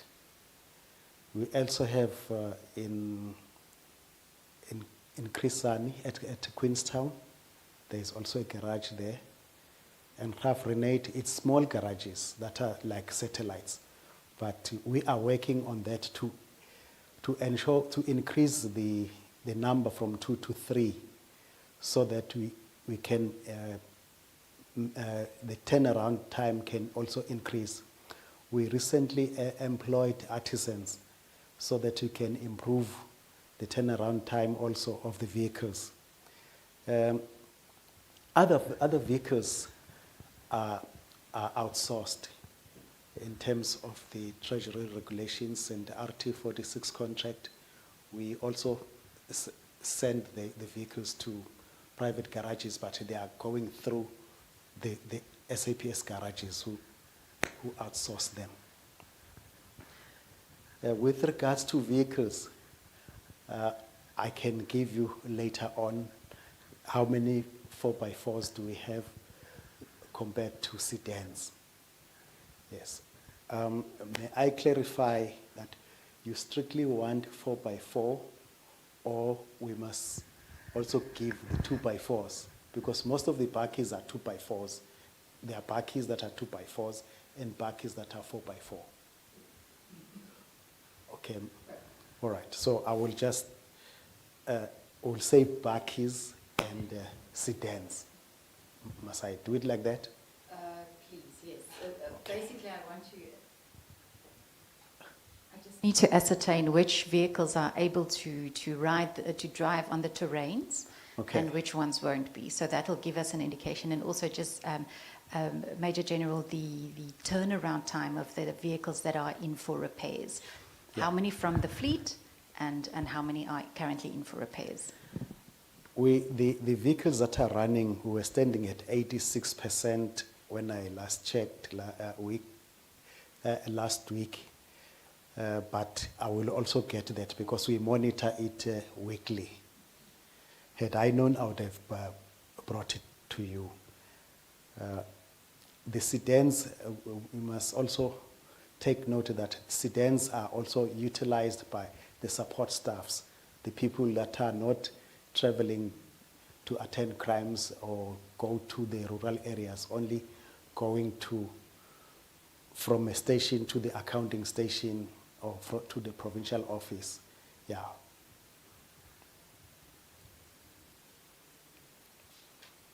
Thanks, Mkabateli. Can you just clarify, the garages that work as satellites, do they have their own vehicles allocated to them, or do they have to use the vehicles that have been brought into the garage whenever then they need to perform the function of being a satellite? The station sent directly to them to be attended.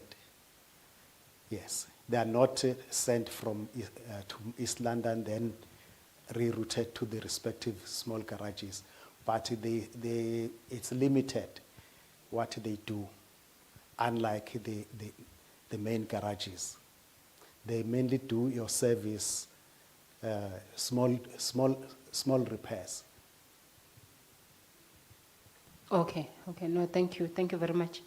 I appreciate that, Mkabateli. That was just the only clarity-seeking question from myself. I don't know if Dr. Fobosi has any follow-up question. He's covered. Dr. Carter is also covered. Then we must thank you, Major General Dladla, for your time this morning. And I will then offer you closing remarks if you have any. The floor is yours. No, thank you very much. Again, I must apologize for the provincial commissioner. She would have loved to be here herself, but there were prior engagements outside the province. But I think it was also better because I have more years in the province than her. Will be 2 years in December. Yes, she knows all the things, but maybe there are other things that she had not seen that I had seen, because I'm 3 years more than her in the province. And we appreciate to be invited, because this is frustrating. So even if there's not much you are going to do, but the fact that we're able to voice our frustrations, it's much better for us. And we hope, we believe that you'll do something with your recommendations that will ensure service delivery to our communities, because we must fail because we are supposed to, because we didn't do it right. Not fail because there were other hindrances that made us to fail in preventing crime and solving crime. Thank you very much. Dr. Kata? Thank you, Commissioner. We will be joined by Dr. Nkapai, who struggled to join us a few days before. In about 6 minutes' time, he'll be able to join us, or let me just see if he is already online. He's joining at 12. And Amatole District is already here. However, they do know that they have been allocated a bit later. So they have been informed that we are going to take Dr. Nkapai for now. So perhaps in 5 minutes' time, we'll reconvene. And in the meantime, perhaps the technical support can just sort out that we are able to hear Dr. Nkapai when we commence at 12. Thank you so much.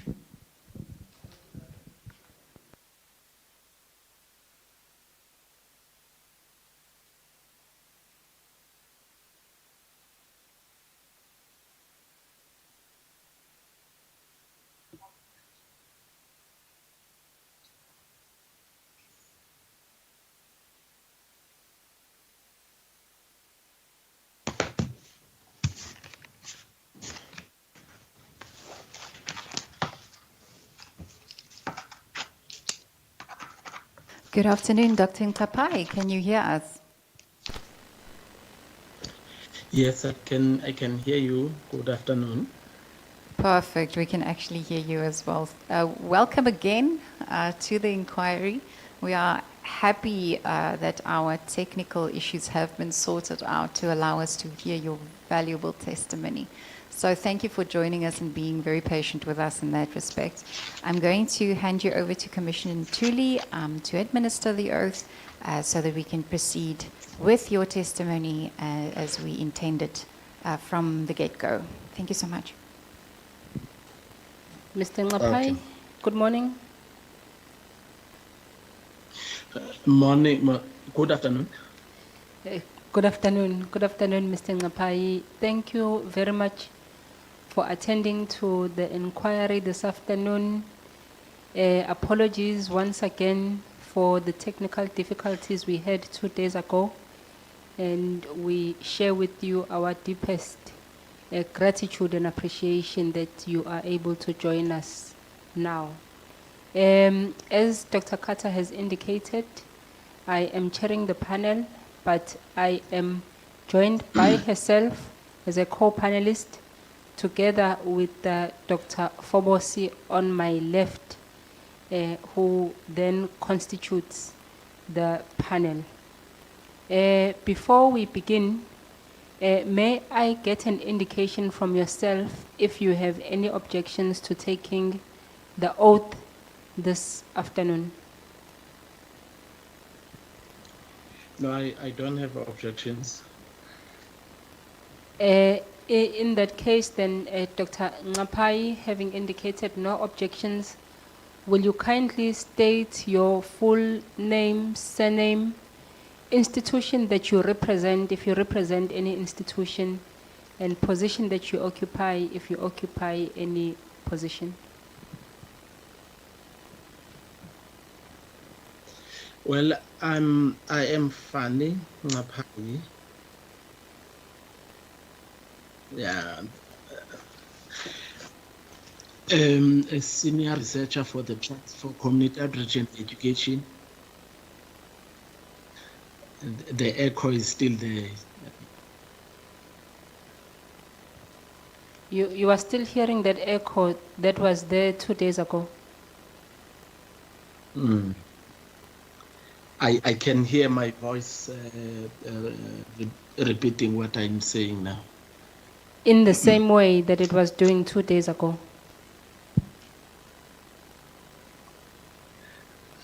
For some reason, it was not there when we started, but I could hear it.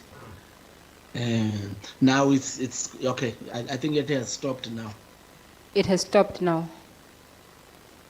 Yeah. I don't hear it again. Okay. Thank you very much, Dr. Ngapai. Then can you please repeat yourself? Okay.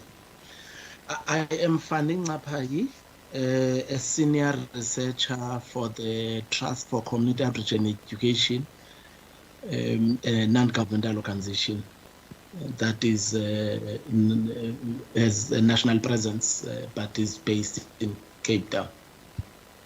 Thank you very much, Dr. Ngapai. Having indicated no objections to taking the oath this morning, do you swear that the evidence you shall give will be the truth, the whole truth, and nothing but the truth? If so, kindly raise your right hand and state, "So help me God." So help me God. Thank you very much, Mr. You will then have about 20 to 30 minutes to offer us your submission, and thereafter the panel will engage with you. Over to you, sir.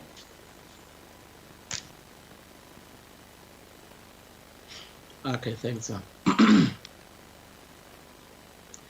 Well, as I said, I represent a national organization, and we welcome this opportunity to share our experience and knowledge about road infrastructure challenges in the Eastern Cape.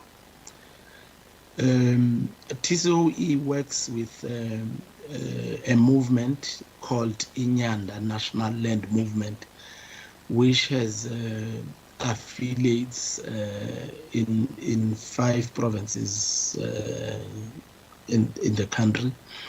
Most of the affiliates are based in the Eastern Cape. So, and are spread in various parts of the Eastern Cape. So some of the information gets, we got it through the affiliates, but also as a researcher, I've traveled some parts of the province, and therefore the submission I'll be making is based on these 2 factors: the information that we get from affiliates of Inyanda National Land Movement that we work with, but also my work as a researcher that has moved, traveled some parts of the province. I am based in Sahrc. The conditions of the roads in villages under the Amatole municipality, Ngoma local municipality, integrate Sakisizwe, as well as Nyandeni. As I say, this is all based on the information from the affiliates, but also my personal experience. I'll go to these specific areas that I've mentioned now. In the Amatole district, the road between, the road from then the second area is the Ngoma local municipality.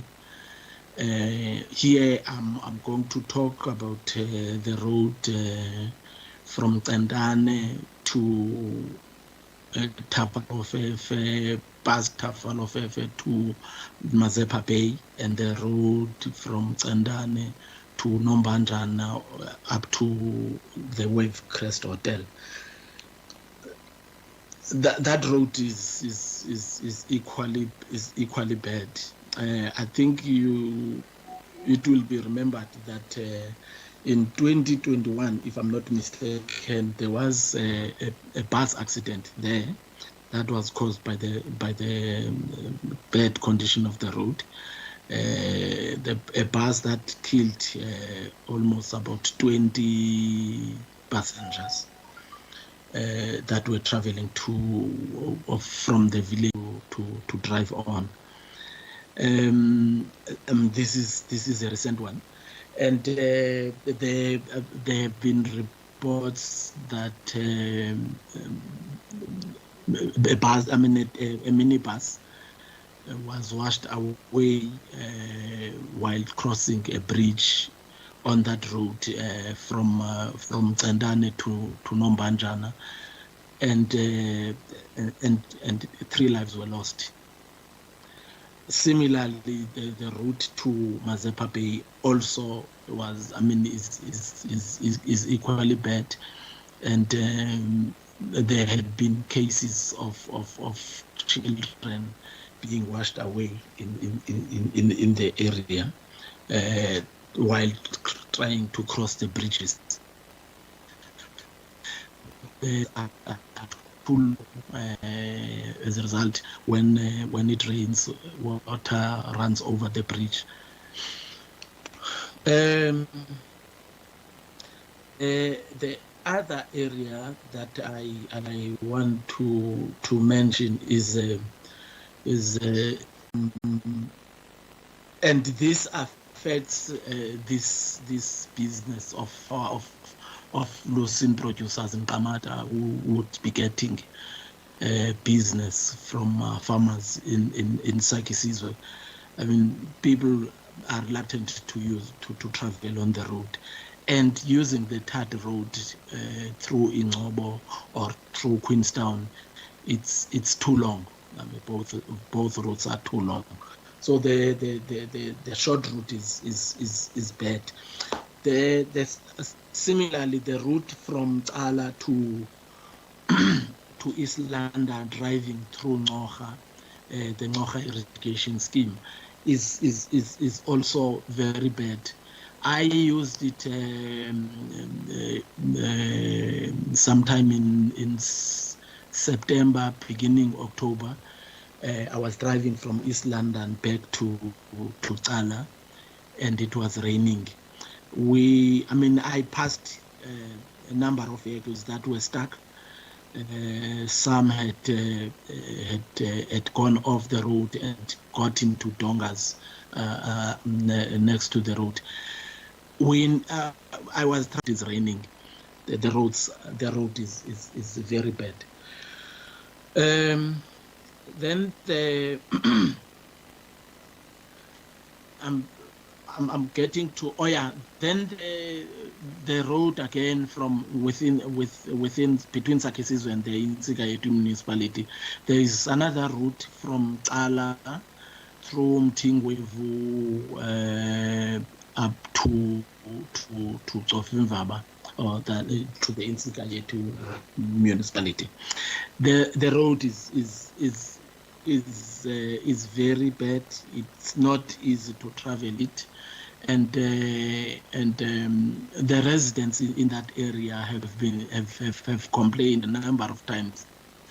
In fact, they have even now taken a decision that is under Intsigayetu local municipality. They have taken a decision that they are leaving Intsigayetu local municipality. They have applied to be demarcated into Sahrc local municipality, and the reason being that they feel that they have been neglected, and the road is their main complaint, and they have complained a number of times, and the road has not been attended to. There is a community. I've traveled in that road, and there is a community called Mahlungulu, which is really what term can I use? It's not to that community. The road is very difficult to drive into. In. And we visited the community, and when we were there, we had a meeting for the whole day with residents there. And as we were driving into the village, we drove past a woman and a child where they were sitting next to the road, and they were waiting for vehicles that would come from outside the village, and hopefully when their vehicles are going out back to where they were coming from, they would hitchhike with in the vehicles. And the woman, it was a woman and a child. I mean, when we went out of the meeting around 3 in the afternoon, they were still sitting next to the road. And this shows that this community is totally isolated. There is no transport getting into the village, and this is purely because of the road. The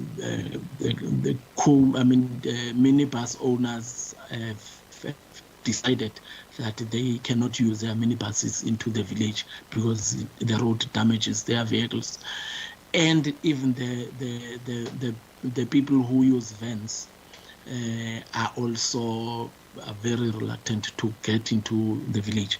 So we were the only vehicle that went into the village that day, and they were fortunate that we were there because we had to give them a hike out of the village. Then the other one is Stambeni in the Port St. John's area. The village is next to the sea. People who stay in that village. It also affects the livelihoods